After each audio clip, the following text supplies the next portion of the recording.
What happens when one of Britain's most beloved comedic actors finds himself in the hot seat across from a host who seems determined to pick a fight? When Rowan Atkinson, the man behind Mr. Bean and Blackadder, agreed to appear on The View, nobody expected what was about to unfold. This wasn't just another celebrity interview. This was a masterclass in how a conversation can spiral completely out of control. Before we dive into this incredible story, make sure you hit that subscribe button and let me know in the comments what you think about heated television moments like this one. The studio lights were blazing as Rowan Atkinson settled into his chair on The View's iconic set. Known for his measured, thoughtful approach to interviews, Atkinson had come prepared to discuss his latest projects and perhaps share some insights about his decades-long career in comedy. What he hadn't prepared for was the combative energy that would soon fill the room. Joy Behar, seated directly across from him, had that familiar glint in her eye that regular viewers of The View knew all too well. It was the look she got when she sensed an opportunity to stir the pot, to push buttons, to create the kind of television moment that would have people talking for days. "So Rowan," Joy began, her voice carrying that distinctive New York edge, "you've made a career out of playing characters who don't speak much, Mr. Bean barely says a word, and even in Blackadder, you're often the straight man. Is it because you don't actually have much to say in real life?" The question hung in the air like a challenge. The other hosts exchanged glances, sensing immediately that this wasn't going to be the typical lighthearted celebrity chat they'd been expecting. Atkinson, ever the professional, maintained his composure, though there was a slight tightening around his eyes. "Well, Joy?" Atkinson replied, his crisp British accent cutting through the studio's tension. "I'd say there's a significant difference between choosing when to speak and having nothing to say. Comedy, particularly physical comedy, often communicates more in a single gesture than pages of dialogue ever could." Joy leaned forward, clearly not satisfied with what she perceived as a deflection. "But isn't that just a fancy way of saying you're hiding behind characters because you're uncomfortable with who you really are? I mean, when was the last time we saw the real Rowan Atkinson? Not some bumbling character or uptight historical figure." The studio audience shifted uncomfortably. This wasn't the warm, welcoming atmosphere that guests typically encountered on daytime television. Whoopi Goldberg, sitting at the head of the table, shot Joy a warning look, but it went unnoticed. Atkinson's jaw tightened almost imperceptibly. "I find it interesting that you equate choosing one's words carefully with hiding, Joy. In my experience, those who speak the loudest often have the least to say. My characters aren't masks, they're explorations of the human condition. Mr. Bean, for instance, represents the universal experience of navigating a world that doesn't always make sense." "Oh, please," Joy interrupted, waving her hand dismissively. "That's just pretentious nonsense. You made millions playing a guy who acts like a child because it's easier than dealing with real adult conversations. At least here in America, our comedians aren't afraid to tackle real issues, to say what needs to be said." The comment hit its mark. Atkinson's polite smile faltered for just a moment, revealing a flash of genuine irritation. "I wasn't aware that geography determined the validity of one's artistic expression, Joy. Though, I suppose, reducing complex creative choices to nationalist talking points is easier than engaging with the actual work." Joy's eyes lit up. She'd found her angle, her way to make this interview memorable. Nationalist talking points? That's rich, coming from someone who's made a career out of perpetuating the stereotype of the bumbling British fool. "Tell me, Rowan, how does it feel to know that your most famous character is basically a grown man with the mental capacity of a toddler? What kind of message does that send to kids?" The other hosts were now visibly uncomfortable. Sarah Haynes tried to interject with a lighter question about Atkinson's upcoming projects, but Joy bulldozed right over her. "I mean, seriously," Joy continued, her voice rising slightly, "when parents put on Mr. Bean for their kids, they're basically saying it's okay to go through life being incompetent and irresponsible. Is that really the legacy you want to leave?" Atkinson's hands, which had been resting calmly on the armrests of his chair, slowly clenched into fists. His voice, when he spoke, was measured but carried an undertone of steel that hadn't been there before. "Joy, I'm beginning to suspect that you've never actually watched any of my work with any degree of attention. Mr.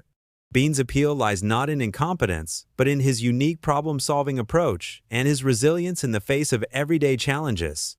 Children connect with him because he sees the world differently, not because he's incapable." "Problem-solving?" Joy laughed, but it wasn't a pleasant sound. The guy can't figure out how to put on pants without causing a catastrophe. And don't even get me started on Blackadder, where you play characters who are either completely cynical or utterly powerless. What is it with British humor and this obsession with failure and misery? The studio had gone deadly quiet. Even the camera operators seemed to sense that something was going very wrong. Atkinson's professional facade was beginning to crack, and viewers could see the real man underneath, the artist who had spent decades perfecting his craft, only to have it dismissed and mischaracterized by someone who clearly hadn't done her homework. "I think," Atkinson said slowly, his words carefully chosen, "that you're confusing sophistication with misery, Joy. British humor has always dealt with the complexities of life, the moments where things don't go according to plan. It's about finding grace and humor in those moments, not wallowing in them." Joy wasn't backing down. If anything, she was doubling down, sensing that she had Atkinson on the defensive. Grace? There's nothing graceful about a grown man destroying a department store because he can't figure out how to try on a shirt. And as for Blackadder, those characters are just mean-spirited and cruel. How is that supposed to be funny? The question revealed everything. Joy hadn't just misunderstood Atkinson's work, she had fundamentally missed the point of it entirely. And now she was attacking not just his characters, but the very foundation of his artistic philosophy. Atkinson leaned back in his chair, and for a moment, his expression was unreadable. When he spoke again, his voice was quiet, but it carried the weight of decades of experience and expertise. "Joy, I'm starting to realize that this conversation was never intended to be about my work or my career. You've clearly made up your mind about what my characters represent, despite having apparently never understood them. But let me ask you this. When was the last time you created something that brought joy to millions of people around the world?" The question hung in the air like a gauntlet thrown down. Joy's face flushed red, and for the first time in the interview, she seemed momentarily speechless. But that moment didn't last long. "Excuse me?" Joy's voice had taken on a dangerous edge. "Are you seriously questioning my credentials? I've been in this business for decades. I've written books, I've done stand-up, I've been on television longer than some of your fans have been alive." Atkinson's eyebrows raised slightly, a gesture that those familiar with his work would recognize as the precursor to a devastating verbal blow. "I wasn't questioning your longevity, Joy. I was asking about creation, about bringing something new and joyful into the world. There's a difference between occupying space in the entertainment industry and actually contributing to it." The other hosts were now exchanging increasingly worried glances. Whoopi tried once again to steer the conversation back to safer ground. "Maybe we should talk about your upcoming projects, Rowan. I understand you're working on something new?" But Joy wasn't about to let this go. Her ego had been bruised, and she was in full attack mode now. "Oh, I see what this is about. This is that typical British arrogance, isn't it? You think you're so much better than American television, so much more sophisticated. Well, let me tell you something, Mr. Bean. Your highbrow act doesn't work on me." "Mr. Bean," Atkinson repeated slowly, and there was something in his tone that made everyone in the studio sit up a little straighter. "You keep coming back to that character as if it's some kind of insult. Do you realize that Mr. Bean has brought laughter to children and adults in over 200 countries? That character has transcended language barriers and cultural differences in a way that very few pieces of entertainment ever achieve." Joy scoffed. "Oh please, transcended language barriers? He doesn't talk. A mime could do the same thing." "Could they?" Atkinson's voice was getting sharper now, his professional politeness finally beginning to fray. "Because if it were that simple, Joy, why aren't there hundreds of internationally beloved mime characters? Physical comedy isn't just about not speaking. It's about understanding human nature so completely that you can communicate universal truths without words." "Universal truths?" Joy was practically sneering now. What universal truth is there in watching a man struggle to figure out how a revolving door works? What's the deep meaning behind getting your head stuck in a turkey? The reference was to one of Mr. Bean's most famous sketches, but the way Joy delivered it made it sound crude and pointless. Several audience members actually gasped at her tone. Atkinson's face had gone very still.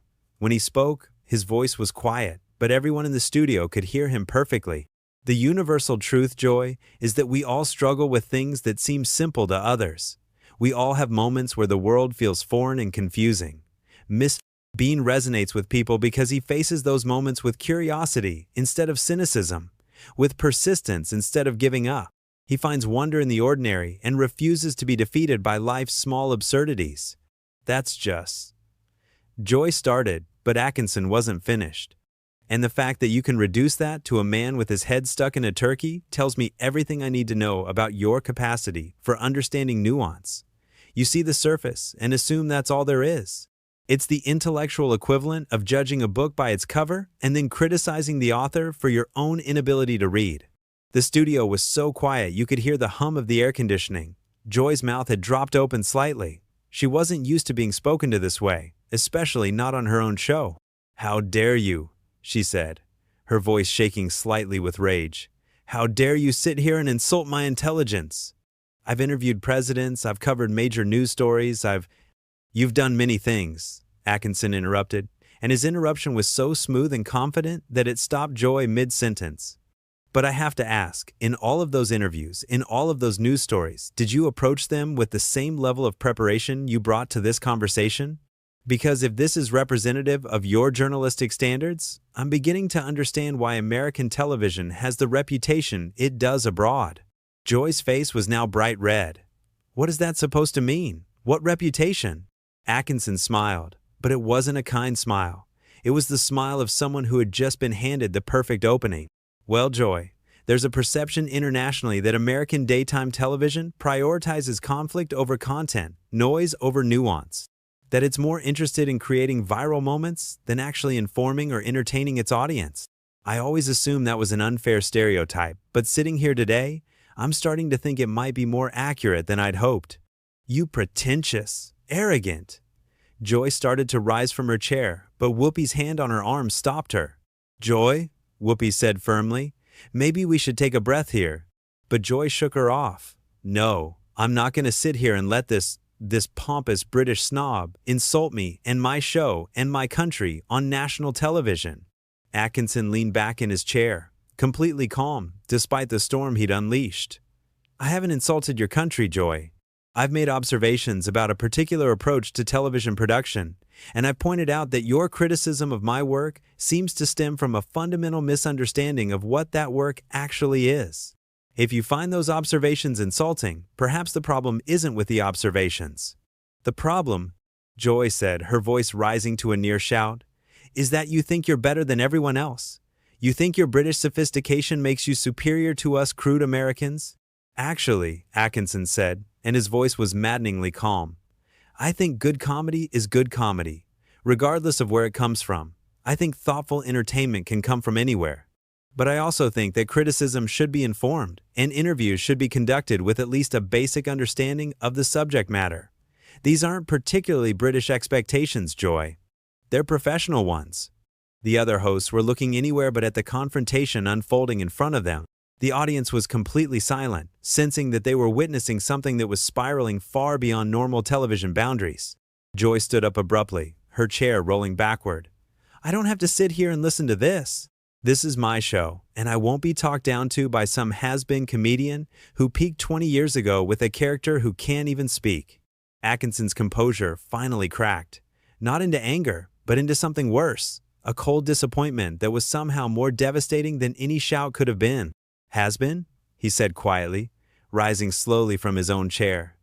"Joy, Mr. Bean's Christmas special aired last month and broke viewing records across 3 continents. My live performances sell out within minutes of tickets going on sale. But even if none of that were true, even if I were exactly the has-been you seem so desperate for me to be, it wouldn't change the fact that you've spent the last 15 minutes demonstrating a complete inability to engage with ideas that challenge your preconceptions." He paused, looking directly at Joy with an expression of profound disappointment. "I came here expecting a conversation. What I found was a performance, and not a very good one." The words hit Joy like a physical blow. Her face cycled through several shades of red before settling on a dangerous crimson. The other hosts were frozen, unsure whether to intervene or simply let this train wreck continue to its inevitable conclusion. "A performance?" Joy's voice was trembling with rage. "You want to see a performance? I'll give you a performance. You sit there with your fancy accent and your pompous attitude, acting like you're some kind of artistic genius, but you know what you really are? You're a one-trick pony who got lucky with a character so simple that even children can understand it. And the reason children can understand it is because it has the intellectual depth of a puddle. Atkinson stood completely still for a moment, absorbing the full weight of Joy's attack. When he spoke, his voice was so quiet that the studio microphones had to strain to pick it up. Joy, I want you to listen very carefully to what I'm about to say, because I'm only going to say it once. He took a step closer to the panel, his presence somehow commanding despite his calm demeanor. You have just spent the better part of 20 minutes demonstrating exactly why intelligent discourse is dying in American media. You came into this interview with your mind made up, your talking points prepared, and your agenda set. You had no interest in learning anything about my work, my process, or my perspective. You wanted a target, and you thought I would be an easy one. Joy opened her mouth to interrupt, but Atkinson held up a hand, and something in his gesture was so authoritative that she actually stopped. But here's what you failed to understand, he continued, his voice growing stronger. The reason Mr. Bean has endured for over 3 decades isn't because he's simple. It's because he's honest. He approaches the world with genuine curiosity, with hope, with a willingness to try again when things go wrong. He doesn't assume the worst about people or situations. He doesn't attack what he doesn't understand. In that sense, Joy, he's the opposite of everything you've demonstrated here today. The studio was so quiet that the sound of Joy's breathing was audible. Her face had gone from red to pale, and for the first time in the interview, she seemed to realize that she might have pushed too far. Now wait just a minute, she started, but Atkinson wasn't finished. No, Joy, you've had your minutes, several of them in fact, and you've used every one to prove my point about the difference between speaking and having something to say. You see, the tragedy here isn't that you disagree with my work. People are entitled to their opinions, even poorly informed ones. The tragedy is that you had an opportunity to have a real conversation with someone whose perspective might have broadened your understanding. And instead, you chose to turn it into a gladiatorial combat for the entertainment of your audience. Whoopi finally found her voice. Rowan, I think maybe we all got a little heated here. Why don't we? No, Whoopi, Atkinson said, turning to look at her with genuine regret. This isn't about getting heated. This is about professional standards and basic respect. Joy didn't get heated. She got personal. She attacked not just my work, but the intelligence of everyone who enjoys it. She reduced decades of creative effort to crude stereotypes, and then had the audacity to suggest that her ignorance somehow represented a higher standard of discourse. He turned back to Joy, who was now looking distinctly uncomfortable under his steady gaze. You called me a has-been, Joy. You said I peaked 20 years ago. But let me ask you something. When was the last time you created something that brought people together instead of driving them apart? When was the last time your work made someone smile instead of making them angry? When was the last time you used your platform to build something up instead of tearing something down? Joy's mouth opened and closed several times, but no words came out. The woman who never seemed to be at a loss for something to say had been rendered speechless. You know what the real difference is between American and British comedy? Atkinson continued, his voice gaining momentum. It's not sophistication or intelligence or any of the cultural stereotypes you seem so fond of. The difference is that British comedy often punches up at authority and power, while American comedy increasingly punches down at anyone who dares to be different, vulnerable, or sincere. Today, Joy, you've demonstrated that principle perfectly. Sarah Haynes made a desperate attempt to salvage the situation. Maybe we could talk about your charity work, Rowan. I know you're involved with several. But Atkinson was already moving toward his chair to collect his jacket. I appreciate the attempt, Sarah, but I think we're well past the point where this conversation can be rescued. Joy has made it very clear that she's not interested in actual dialogue, and I'm not interested in providing content for her circus. Joy finally found her voice again, and predictably, it was defensive and angry. You can't just walk out. This is live television. You have a commitment. Atkinson paused in putting on his jacket and looked at her with something approaching pity. Joy, my commitment was to participate in an interview, not to serve as a punching bag for your insecurities. There's a difference between challenging questions and personal attacks, between professional skepticism and willful ignorance. You crossed that line 15 minutes ago, and you've been dancing on the other side ever since. This is ridiculous. Joy snapped, her composure completely gone now. You're acting like a child who didn't get his way. This is how interviews work in the real world. We ask tough questions. Atkinson finished putting on his jacket and turned to face Joy one final time. No, Joy. In the real world, interviewers prepare. They research their subjects. They ask informed questions based on actual knowledge rather than assumptions and prejudices. What you've done here today isn't journalism. It's not entertainment, and it's certainly not professional. It's simply sad. He looked around the panel, his expression softening slightly as he addressed the other hosts. Whoopi, Sarah, I apologize that you had to witness this. You've tried admirably to maintain some semblance of civility, but unfortunately, one person's determination to create conflict has poisoned the entire conversation. Joy stood up abruptly, her chair rolling backward again. Don't you dare apologize for me. I don't need your pity or your condescension. If you can't handle a tough interview, maybe you should stick to children's television. The insult was clearly meant to be a final blow, but it had the opposite effect. Atkinson smiled, and for the first time since the interview began, it was a genuine smile. You know what, Joy? You've just given me the perfect ending to this debacle. Yes, I do work in children's television sometimes. Do you know why? Because children appreciate honesty, creativity, and genuine emotion. They don't have time for the kind of manufactured outrage and artificial conflict that you seem to think passes for adult conversation. Children understand that entertainment should bring joy, not just generate clicks and controversy. He moved toward the edge of the set, then paused and looked back at Joy one more time. Perhaps if more adults approach the world with the openness and honesty of children, we wouldn't need characters like Mr. Bean to remind us what genuine curiosity and resilience look like. Joy was practically vibrating with rage now. Fine, walk away. Run back to England where people will appreciate your precious Mr. Bean. We don't need you here. Atkinson's final smile was devastating in its kindness. Joy, the beautiful thing about good comedy, good art, good entertainment of any kind, is that it doesn't matter whether you need it or not. It exists for anyone who's willing to approach it with an open mind and a generous spirit. Unfortunately, you've demonstrated today that those qualities are in rather short supply at this particular table. With that, Rowan Atkinson walked off the set of The View, leaving behind a stunned studio audience, a panel of bewildered hosts, and one very red-faced Joy Behar, who had just learned what happens when preparation meets pomposity, when genuine talent meets manufactured outrage, and when class meets chaos on live television. The cameras continued rolling as Joy tried desperately to regain control of her show, but the damage was done. In less than 30 minutes, she had managed to turn what should have been a delightful interview with one of the world's most beloved entertainers into a masterclass in how not to conduct yourself as a professional interviewer. And that's the story of how Rowan Atkinson walked off The View, leaving Joy Behar to face the consequences of her own unprofessionalism. What do you think? Was Atkinson right to leave, or should he have stayed and continued the fight? Let me know in the comments below, and don't forget to subscribe for more incredible moments from the world of entertainment.